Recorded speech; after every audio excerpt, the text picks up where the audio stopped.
On the way back from Lewis's funeral, my mom told me to start packing. She waited until the day before we left to tell Edie. I'm not sure if she wanted to make it easier or harder.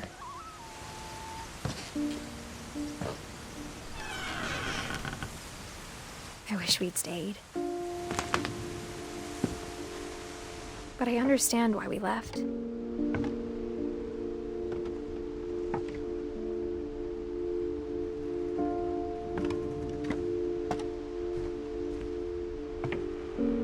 My mom ended up leaving everything behind. What happened that night had been coming for a long time. Maybe it should have come sooner.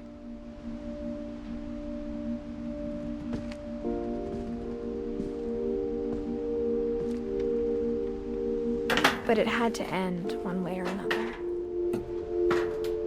All that's left now is to tell you about that last night.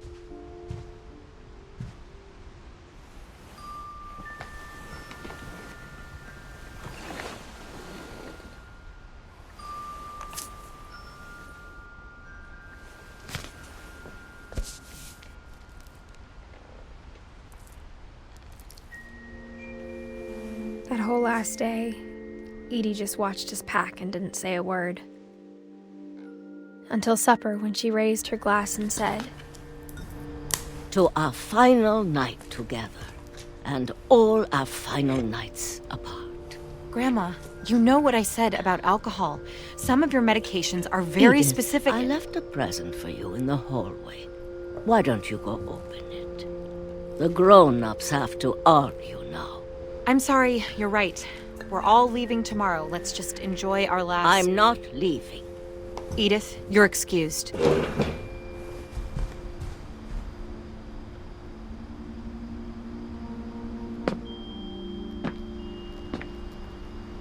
The power had been shut off that morning, but Edie always had plenty of candles. When my mom sealed the library, I don't think she knew about the other entrance. Or that Edie had a key to it.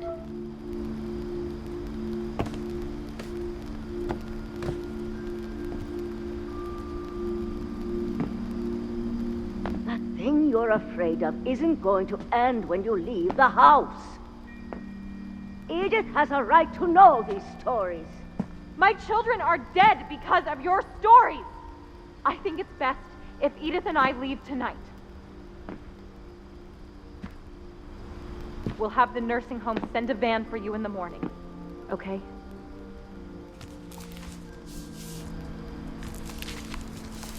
Dear Edith, there's so many stories I wish I could tell you, but there's only time for one. This is about what happened on the night you were born.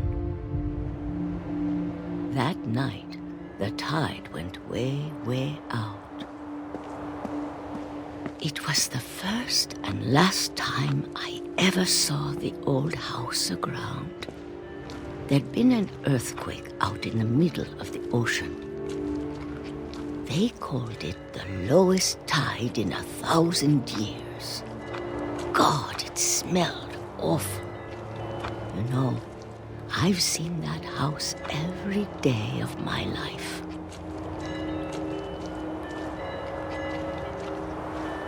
But I never thought I'd go back to it. When the fog rolled in, I lost my way.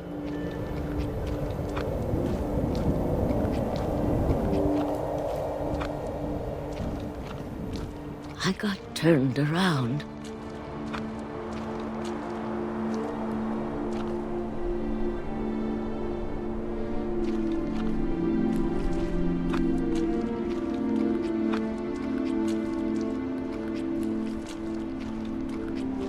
I started seeing things.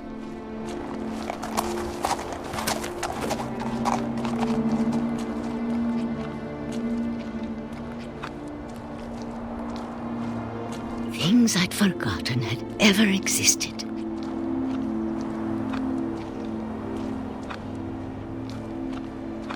But when I saw them, they felt like old friends.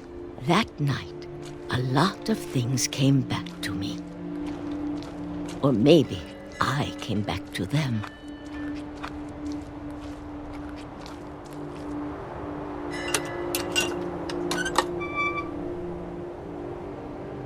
Things I can't explain, but that I need you to try and... Edith, what are you doing in here?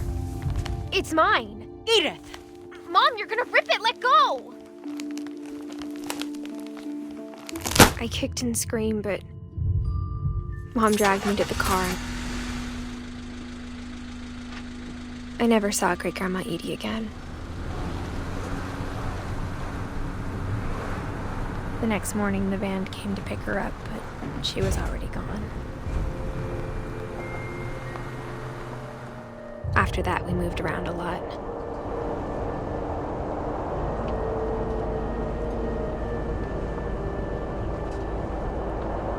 We both tried to make the best of it.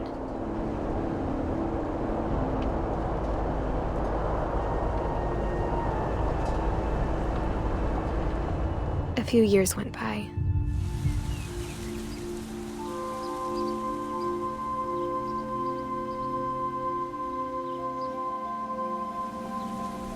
My mom didn't like to talk about it,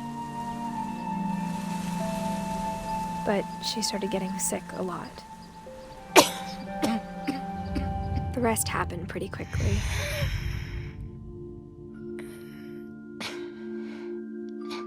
She got better for a while,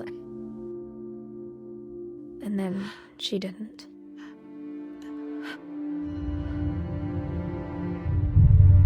And then I was alone. The last Finch left alive.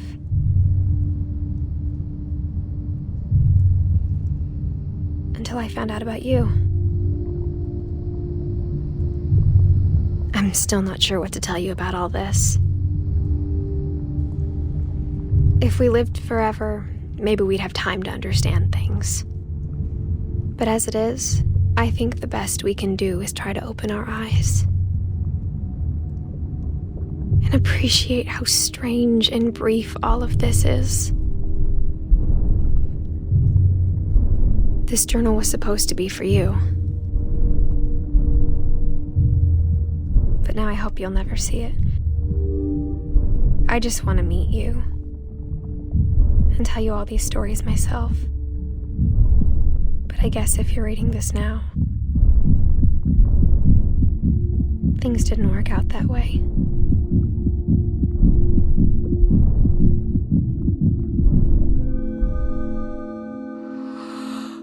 This is where your story begins. I'm sorry I won't be there to see it. It's a lot to ask, but I don't want you to be sad that I'm gone. I want you to be amazed that any of us ever had a chance to be here at all. Good luck.